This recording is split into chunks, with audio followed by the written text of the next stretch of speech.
안녕하세요. 축진먹입니다. 이번 영상은 라리가 결산의 첫 번째 레알 마드리드 편이고요. 성적, 감독, 선수, 전술, 이적 시장 이렇게 5개로 나누어서 평가할 예정이고요. 당연히 해당 팀 팬분들보다는 깊지 않다는 거 양해 부탁드리고 제3자의 시선에서 봤을 때는 레알의 시즌이 어땠을까? 이런 느낌으로 봐주시면 좋을 것 같습니다. 제가 지금 혼자서 삘 받아서 버즈의 가시를 열창하고 왔거든요. 그래서 좀 목이 아픈 상태인데 그래도 한번 열심히 해보도록 하겠습니다. 일단 첫 번째 성적입니다. 성적은 라리가 2위, 챔피언스 리그 8강 탈락, 코파델레이 준우승, 수페르코파 준우승, 슈퍼컵 우승, 인터컨티넨탈컵 우승입니다. 일단 먼저 리그 중반기에 바르셀로나가 승점을 계속 드랍하면서 레알 마드리드가 선두로 치고 올라갔던 그런 시기가 있었는데요. 결국에는 엘 클라시코에서 2번 연속 패배하면서 레알 마드리드가 승점을 잃었고요. 결국에는 리그 2위에 머무르게 되었습니다. 또 아스날 상대로 챔피언스 리그에서 홈과 원정 2번 다 패배하면서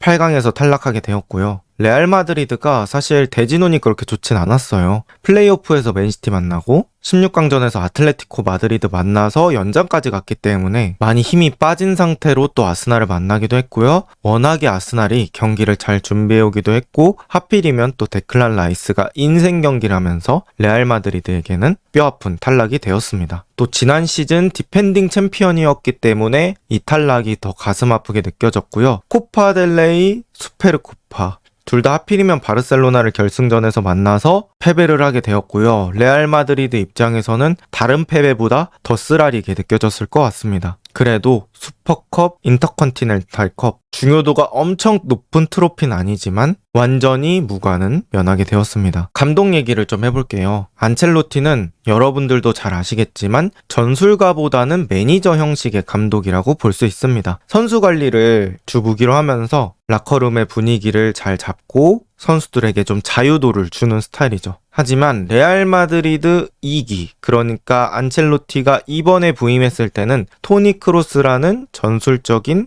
핵심 선수가 있었죠. 특히나 23, 24 더블을 달성했을 때 토니 크로스의 역할이 컸었는데요. 이 선수가 없다 보니까 반대 전환도 줄어들고요. 또 경기 내에서의 조율해줄 사람이 없다 보니까 공격과 수비의 밸런스가 잘 안 잡히는 느낌이 있었죠. 그래서 안첼로티의 능력이 이 토니 크로스 때문에 가려졌던 게 아니냐 이런 얘기까지 나왔던 시즌이었습니다. 또 발베르데 풀백, 추아메니 센터백 등 임기응변을 발휘해서 부상 상황을 어떻게든 극복하려는 시도는 좋았으나 결과는 레알 마드리드라는 기대치에는 맞지 않았고요. 어쨌든 간 안첼로티가 레알 마드리드 2기, 챔피언스리그 2번 들고 라리가 2회 우승하고 등등 여러 가지 트로피를 들었던 그런 업적은 인정할 수밖에 없을 것 같아요. 하지만 이번 시즌 자체는 좋지 않았죠. 그리고 아무래도 현대축구의 다른 감독들도 성장하잖아요. 그리고 뭐 리그 전체가 성장하는 경우도 있고 하지만 레알 마드리드는 약간은 올드스쿨 같은 느낌이 들었죠. 압박과 시스템을 강조하는 현대축구에는 완전히 따라가는 느낌은 아니었잖아요. 사실 정답은 없어요. 뭐 현대축구처럼 그런 식으로 해도 되고 안첼로티처럼 해도 됩니다. 하지만 이 모든 건 다 결과로 평가받는다고 생각을 해요. 근데 안첼로티가 이번에 결과를 못 내면서 또 약간 옛날 축구다 이런 느낌이 있다 보니까 레알 마드리드 보드진도 이별할 시기를 잡았던 것 같고요. 결국 안첼로티의 레알 마드리드 2기는 이번 시즌을 끝으로 막을 내리게 되었습니다. 이제는 선수 얘기 한번 해볼게요. 베스트 3는 일단 첫 번째 음바페입니다. 음바페는 팀 내 출전 시간 2위고요.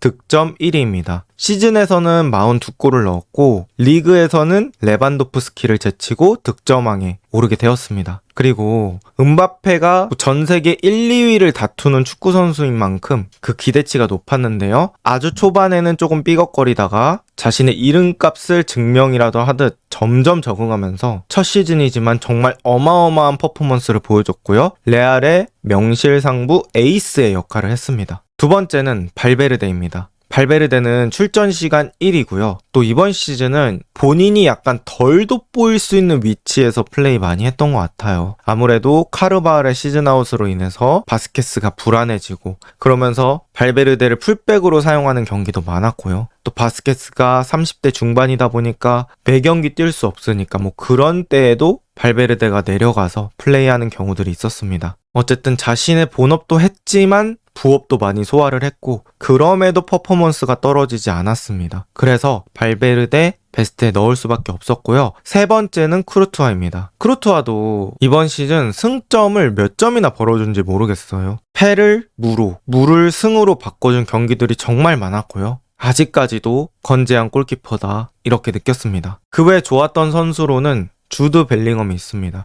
벨링엄이 지난 시즌이랑은 또 다른 역할을 부여받았는데 또 그 자리에서 나름 자신의 역할을 잘했고요. 어떻게 보면 자신이 주인공이 아닌 약간 희생하는 역할로 플레이했음에도 불구하고 잘해줬다. 그리고 플레이 메이킹, 최전방까지 공을 배달해주는 그런 연결고리 역할도 잘 해줬다고 생각합니다.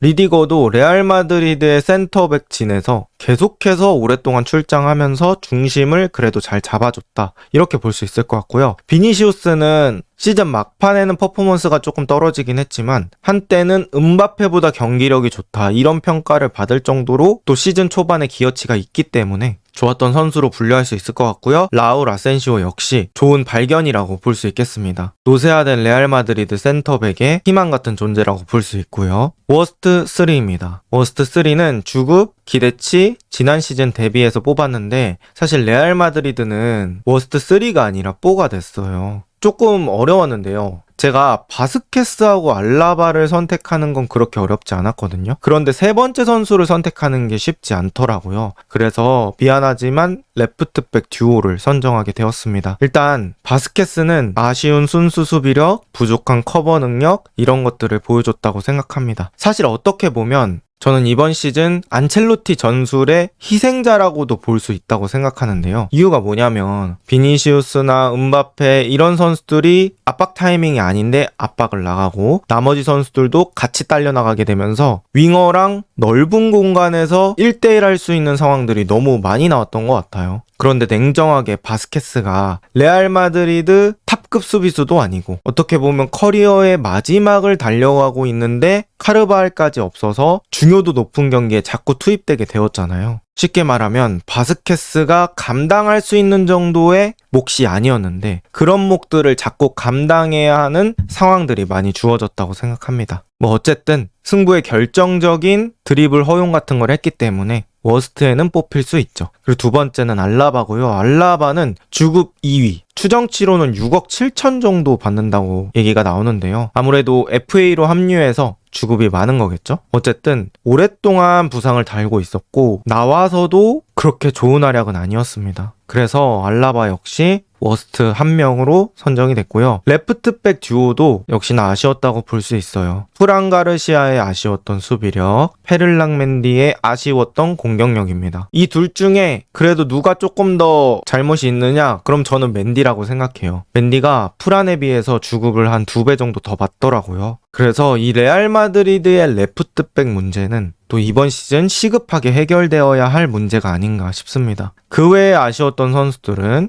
평가 불가, 밀리탕, 카르바알, 모드리치입니다. 밀리탕과 카르바알은 부상으로 평가하기 어렵다고 생각했고요. 모드리치는 레알 마드리드 레전드이기 때문에 굳이 평가를 하는 게 의미가 없었다고 봅니다. 그냥 나이 제외하고 일반 선수라고 봤을 때는 모드리치 역시 이번 시즌 그렇게 좋았다고 볼 순 없겠죠. 그리고 아쉬운 선수들 바예오, 엔드릭. 사실 바예오랑 엔드릭을 같은 라인에 세우는 건 좀 미안하긴 한데 어쨌든 바예오는 그냥 없는 선수라고 봐도 무방할 정도로 팀에는 기여도가 없었고요. 엔드릭은 기대치 대비는 조금 아쉬웠던 활약이 많았던 것 같습니다. 전술 평가입니다. 사실 레알 마드리드 전술 평가는 그렇게 좋은 얘기가 많지 않을 것 같아요. 일단 첫 번째, 후방 빌드업 체계가 뚜렷하게 없었습니다. 이 역시 꼭 있어야 되는 건 아닙니다. 하지만 나오는 과정 속에서 많이 끊기고 또 버벅대면서 나오고 이러면 당연히 후방 빌드업이 없는 게 문제다라는 얘기가 나올 수 있겠죠. 대부분 빠져나올 때 리디거의 롱킥이라든지 아니면 미드필더들이 받아서 돌아서면서 개인 능력으로 2-3명 제쳐서 나오는 그런 방식의 빌드업이 많았고요. 선수들 개인 능력에 의존한 패스들이 좀 많았던 것 같습니다. 또 수비력이 약한 공격수들의 아쉬운 전방 압박 체계,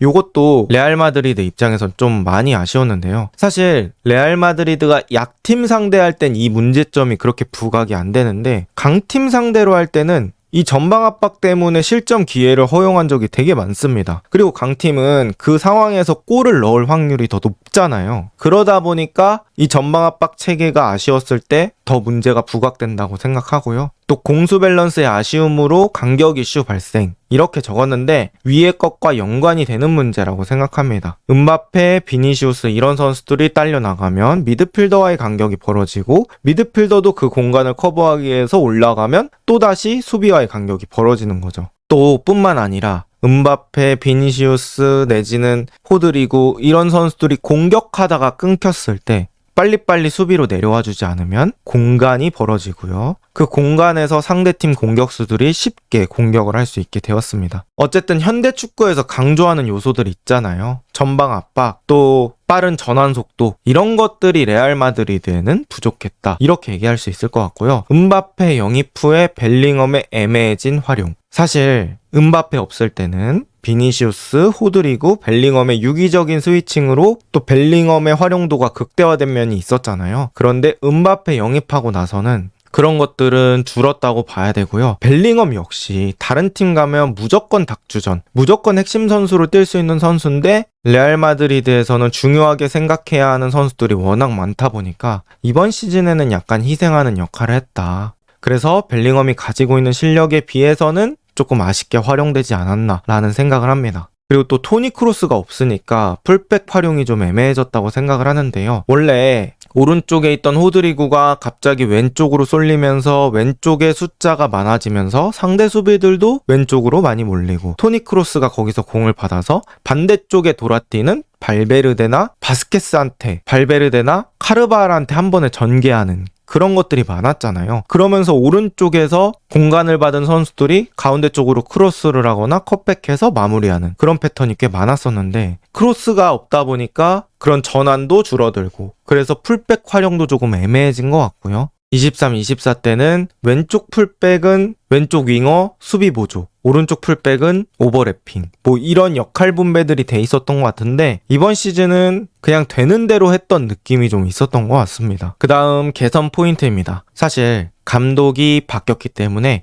개선이라기보단 새 시작 포인트가 될 것 같아요. 일단 사비 알론소 아래 새로운 압박 체계가 정비가 되어야 합니다. 이건 당연히 필수라고 볼 수 있는 부분일 것 같아요. 아무래도 사비 알론소 감독을 레알 마드리드가 선임한 이유는 현대적인 축구를 도입하고 싶어서잖아요. 그리고 알론소가 이런 부분들은 신경 써서 개선을 하려고 노력할 것 같습니다. 결과는 까봐야 아는 거고요. 그 다음에 후방 빌드업 시스템 자리 잡기. 이 역시 알론소가 레버쿠젠에서 잘했던 거라 또 레알 마드리드에도 도입시킬 가능성이 높고요. 여기서 디나이선이라는 어리고 빌드업 좋은 센터백이 있기 때문에 아마 핵심적으로 활약할 수 있지 않을까라는 기대를 해보도록 하겠습니다. 그 다음 라인 간격 문제 해결하기. 이 역시 공격진의 적극적인 수비 가담, 또 역습 올라갈 때 내지는 수비 복귀할 때 빠른 복귀 속도를 통해서 해결할 수 있는 문제라고 생각하고요. 땜빵 그만하기. 이것도 좀 중요한 부분인데, 발베르데 추아메니가 사실 지난 시즌은 땜빵을 너무 많이 했어요. 그래서 발베르데도 자기 위치에서, 추아메니도 자기 위치에서 뛸 수 있는 그런 스쿼드 환경이 만들어져야 할 것 같습니다. 그 다음 주요 인, 아웃입니다. 이적 시장은 일단 음바페를 FA로 데려왔다는 것만으로도 좋은 점수를 줄 수 있을 것 같고요. 엔드릭을 750억에 브라질에서 데려왔습니다. 엔드릭은 어린 선수니까 미래를 보면서 데려온 선수기 때문에 아직까지는 판단하긴 좀 어렵다고 생각을 하고요. 이제 아웃에서 좀 핵심적인 부분들이 있는데, 23-24 챔피언스 리그 우승할 때 영광의 멤버들이 좀 많이 이탈을 했어요. 일단 토니 크로스는 아예 축구선수 자체를 은퇴했고요. 나초 페르난데스라는 또 레알에서 아주 기여를 많이 했던 수비수가 FA로 나가게 되었습니다. 호셀루도 챔피언스 리그 토너먼트에서 많은 역할을 해줬잖아요. 그런데 알가라파라는 팀으로 아주 적은 이적료를 통해서 이적하게 되었습니다. 그래서 겉 모양새로만 봤을 때는 어리고 유망한 선수들을 데려왔고, 나이 많고 오래 가기 힘든 선수들은 내보낸 그런 그림이 됐고요. 사실 이번 이적 시장보다는 이제 앞으로 펼쳐질 여름 이적 시장, 거기서 지금 레알 마드리드가 되게 방향을 잘 잡고 있다고 생각하거든요. 그래서 레알 마드리드의 수건 사업인 왼쪽 풀백까지 정상적으로 교체가 된다고 하면 더더욱 완벽한 이적 시장이 될 것 같습니다. 그 다음 시즌 총평입니다. 아까 말씀드렸던 것처럼 23-24 영광의 멤버들이 이탈을 했죠. 크로스, 나초, 호셀루 이런 선수들입니다. 그리고 거기서 크로스의 이탈이 아주 큰 부분이었다고 생각하고요. 크로스가 나간 베스트 11의 자리에 음바페가 들어왔고, 그러면서 베스트 11 자체가 과도하게 공격적인 성향으로 구성이 되었습니다. 그리고 거기서의 약점을 결정적인 순간에 극복하지 못하면서 레알 마드리드가 메이저 트로피는 들지 못했던 시즌이 되었고요. 안첼로티 고생했지만 이제는 이별해야 할 때인 것 같습니다. 또 시즌 아웃급 선수가 거의 3명이나 있어서 아주 큰 악재가 겹쳤다고 볼 수 있을 것 같아요. 카르발 아예 뛰지 못했죠. 밀리탕 초반에 나오다가 시즌 아웃됐죠. 알라바 시즌 전체 경기로 따져도 1000분을 소화하지 못했습니다. 그리고 이 3명의 선수 모두 수비 쪽 자원이기 때문에 악재까지 겹친 시즌이었다고 볼 수 있고요. 음바페의 연착륙, 벨링엄의 희생이라고 적었는데 일단 음바페가 부드럽게 레알 마드리드에 착륙을 하게 되었습니다. 그리고 적응기는 정말 짧았고요. 다음 시즌에도 음바페 기대해 볼 수 있다는 점에서 희망적이라고 볼 수 있겠고, 벨링엄이 이번 시즌 희생을 많이 했다. 이 벨링엄의 활용법, 또 알론소 아래서 기대가 되는 부분이다. 이렇게 얘기할 수 있고, 이번 시즌은 바르셀로나에게 상처를 되게 많이 받았던 시즌이라고 생각해요. 그래서 레알 마드리드가 이제는 그런 상처들을 극복할 때라고 생각합니다. 과연 레알 마드리드는 사비 알론소라는 감독 아래서 반전을 만들어낼 수 있을까요? 이번 영상은 여기까지입니다. 좋은 하루 보내세요.